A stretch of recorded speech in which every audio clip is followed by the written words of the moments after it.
Oke, terus ini syair-syairnya yang terkenal dari Al-Hallaj yang ngomong tentang hulul. Jadi tawasin juga. Jadi ra'aitu rabbi bi'aini qalbi fakultu man anta qala anta falaisa lil aina minka aina walaisa aina bihaisu anta. Ben kaya ngaji tenanan ana Arabe. Ya.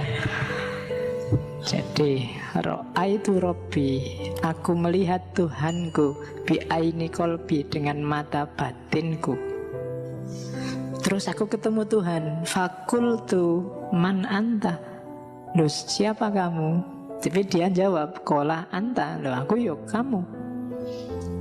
Gitu kan? Terus nambah lagi, falaisa lil aina minka aina, tidak ada di mana engkau di mana. Itu maksudnya engkau tidak di mana-mana. Walaisa aina bihaisu anta, dan memang untukmu itu tidak ada di mana. Allah itu tidak di sini, tapi juga di sini. Ini yang salah pernyataannya. Kenapa? Karena walaisa aina bihaisu anta, Allah itu nggak ada di mananya. Jadi dia tidak bertempat, tidak ada ruang yang fisik yang menampung Allah, karena dia di luar kerangka ruang dan waktu. Jadi kalau ada orang tanya Allah itu di mana, yang salah pertanyaannya. Karena kamu tunjuk kemanapun, di situ ya Allah, dan di situ juga bukan Allah. Kalau kamu ngomong di kedalaman batinku, terus di sini kok ya enggak ada. Ya kan, di langit lapis 7. Langit lapis 7 yang mana? Masuk planet Merkurius apa planet Pluto kan enggak ada.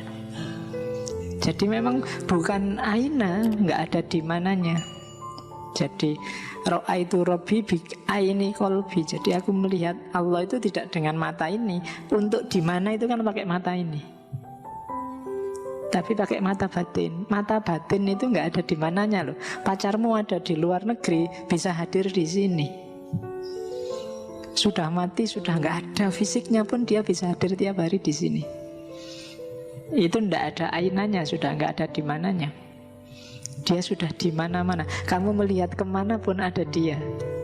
Meskipun hakikatnya dia nggak ada di mana-mana. Oh itu apa nih? Nanti diulang lagi ya rekamannya. Ya bolak-balik gitu harus kamu ulang. Nanti ini kalau nggak diulang bahaya kamu. Tiba-tiba ceramah kayak gini jamaahnya sumpek. Oke, jadi itu yang pertama. Yang kedua, ini juga ana man ahwa wa man ahwa ana. Nahnu ruhani halalna badnan fa'idha absortani absortahu fa'idha absortahu absortana. Jadi aku adalah orang yang mencintai dan sekaligus yang dicintai, dan orang yang dicintai juga aku, kan itu waman ahwa ana. Nahnu ruhani, kami adalah dua entitas, dua roh, halalna badnan, yang kami sama-sama menempati satu badan. Fa'idha absortani, ketika engkau melihatku, absortahu, engkau melihatnya. Fa'idha absortahu absortana, ketika engkau melihatnya, engkau melihat kami. Jadi kalau kamu lihat saya, saat itu juga sebenarnya kamu lihat Allah. Karena dalam diriku ada Allah. Nahnu ruhani, kami ini di dalam diriku ada dua entitas, dua roh yang bertempat di satu badan, nasut dan lahut tadi. Fa'idha absortani absortahu, kalau engkau lihat aku, engkau pasti melihatnya. Kalau kamu nggak bisa melihat Allah padaku, kamu berarti salah paham. terhadapku. Ini sebenarnya teori ini luar biasa untuk mbok kita sesama manusia jangan gegeran, jangan bunuh-bunuhan. Ketika Allah bilang kutiupkan ruhku, ya kan, wa nafakha fihi min ruhi, itu untuk semua manusia, tidak cuma untuk muslim dan mukmin saja. Maka rukunlah, lihatlah Tuhan dalam diri siapapun. Nah, itu sebenarnya arahnya ke situ. Kritik pada orang-orang zaman itu yang dianggapnya yang Arab itu lebih istimewa. Tidak, sama aja. Yang Persia juga, yang Arab juga, semuanya dalam dirinya ada Allah di situ. Allah sendiri yang bilang. Nah, jadi ini maunya para sufi. Maka bagi banyak ilmuwan, ajaran Islam yang paling mudah diterima bagi yang non-muslim di luar Islam itu level sufinya. Kemana-mana bisa masuk, karena memang ajaran-ajaran kemanusiaannya agak tinggi dibandingkan yang fikih. Fikih itu kan agak kaku. Jadi kalau ada yang tanya jumlah umat Islam sekarang, kan ada kemarin rame-rame jumlah umat Islam sekarang berapa, itu tergantung versi sufi apa versi fikih. Ya kan, kalau versi fikih pun itu fikih aliran mana dulu, ya kan. Fikih itu kadang aliran A, aliran B, yang ini dianggap kafir jadi nggak masuk muslim. Yang benar yang ini aja. Jadi jumlah umat Islam sebenarnya sangat sedikit kalau pakai fikih. Kalau pakai tasawuf bisa jadi semua di dunia ini sebenarnya ya Islam, muslim kabeh, sedulure kabeh, podo-podo menungsane, kan gitu. Sama-sama dalam diri mereka masing-masing ada Allah. Yang membedakan apa? Gradasi cahayanya. Bukan urusan formalisme ibadahnya. Sejauh mana jiwanya terang, sejauh mana dia dekat dengan nanti yang namanya Nur Muhammad. Kita lihat lagi. Ya, ma zajat ruhuka fi ruhi kama tamzajul khamratu bil ma'is zalal fa idza massaka syai'un massani fa idzan anta ana fi kulli hal. Bercampurlah ruhmu dalam ruhku sebagaimana bercampurnya khamr dengan air bening. Ketika sesuatu menyenggolmu, menyentuhmu, maka ia juga menyentuhku. Fa'idzan anta ana fi kulli hal. Berarti engkau adalah aku dalam setiap kondisi. Ini awal-awalnya. Sampai kemudian puncaknya ini. Ana al-haq. Ini kelihatan luar biasa. Padahal kalau kamu pahami, harusnya setiap muslim nyampe ke level ini dengan pemaknaan tidak seperti pemahamanmu selama ini. Ini kan biasanya kamu pahami terus, aku adalah Tuhan. Sesederhana itu, padahal maksudnya bukan ke situ. Kita lihat tafsir-tafsirnya ya. Yang pertama, di tulisan-tulisannya Al-Hallaj, di At-Tawasin, itu dia membedakan hak saja dengan al-haq. Maka bukan ana hak, tapi ana al-haq.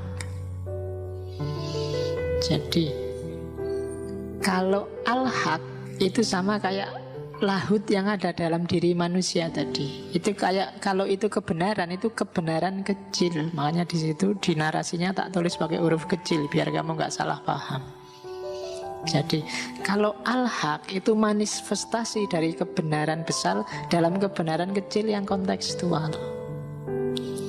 Arahnya nanti yaitu kebenaran juga sih, yaitu Tuhan juga sih, tapi dia Tuhan kecil dalam tanda petik. Manifestasinya Tuhan dalam dunia ini. Jadi dia bukan Tuhan yang sejati. Jadi al-haq itu nanti akan menuju pada hak. Sama lahutiyahmu, aspek ketuhananmu, sebenarnya dia merindukan lahut yang sejati, Tuhan yang sejati. Hanya saja sering terhalang oleh nasut, oleh kemanusiaan. Maka buang kemanusiaanmu, maka lahutmu akan cepat ketemu dengan Tuhan besarnya. Nah, jadi hak dan al-haq beda. Maka Al-Hallaj ngomong al-haq, bukan anak-hak. Jadi al-haq itu tajallinya, manifestasinya, bukan Tuhannya itu sendiri. Terus anak al-haq kalau bagi Al-Hallaj, ya ini la ilaha illallah itu. La ilaha illallah itu satu-satunya yang layak Tuhan hanya Allah. Bahkan aku pun tidak ada. Jadi yang disebut aku ini sebenarnya tidak eksis. Jadi utuhnya la ilaha illallah kalau hanya satu ana, yaitu Allah. Bahkan ana yang ini, yang ego ini, ndak, dia juga hanya menghalangi. Jadi Allah lah yang absolut, kita yang relatif. Kan itu kalau pakai teorinya Ibnu Sina kemarin. Allah yang wajibul wujud, kita hanya mungkinul wujud. Kita hanya mungkin ada. Ada kita tergantung Allah. Kita yang sejati itu berarti apa? Ya Allah, wong Allah kan yang bikin kita ada. Jadi kita itu tidak ada yang sejati hanya Allah. Maka kebenaran yang paling esensi, satu-satunya yang ada hanya Allah. Ana yang manapun itu hakikatnya nggak ada. Satu-satunya ana yang ada hanya ananya Allah. Wah, ini jeru nih kawan. Jadi kamu sebenarnya nggak ada. Kamu ada karena Allah mengizinkan kamu ada. Kamu dulu ndak ada, terus dibikin Allah ada, terus besok ndak akan ada lagi. Dari ada, dari tidak ada jadi ada, terus nggak ada lagi. Sebenarnya keadaan ini dari mananya? Dari Allah. Itu yang jadi dalilnya Al-Hallaj. Jadi Allah itu meletakkan dalam tanahnya Adam itu ruhnya, citranya. Wa khalaqa Adama ala suratihi. Nah, ketika citra ini diambil, Adam tidak ada lagi sudah. Ketika ruhnya ini diambil, Adam tidak ada lagi. Kemana kembalinya ruh? Ya ke asalnya, ke Allah lagi. Nah, jadi ketika Allah akhirnya apa? Kalau Allah hadir dalam dirimu, itu berarti yang mungkin ketemu yang wajib. Ya mungkin pasti lenyap, tidak mungkin ada. Kayak setetes air ketemu laut, saya gambarkan tadi. Kayak gambar cewek cakep dengan cewek cakep beneran. Tidak ada gunanya gambar, ngapain? Iya kan? Nanti kan disempurnakan oleh Ibnu Arabi itu ya kan? Yang wahdatul wujud. Aslinya hanya Allah. Yang lain itu hanya gambar-gambar. Kayak kamu misalnya masjid ini kaca ya, tembok-temboknya kaca semua. Kamu berdiri di tengah-tengah. Gambarmu kan ada di sana, ada di sana, ada di sana. Gambar-gambar yang ada di sana itulah makhluk. Dia cuma cipratan dari wujudnya Allah. Allahnya yang sejati ada di sini. Jangan fokus di sana. Itu wahdatul wujud. Jadi kamu itu cuma tampilan, cuma manifestasi sebagian dari dirinya Allah. Yang sebelah sana gambar pundak sebelah kanan, yang sebelah sana kelihatan pundak kiri, kaca yang atas kelihatan ubun-ubunnya, kaca yang bawah gambarnya kaki.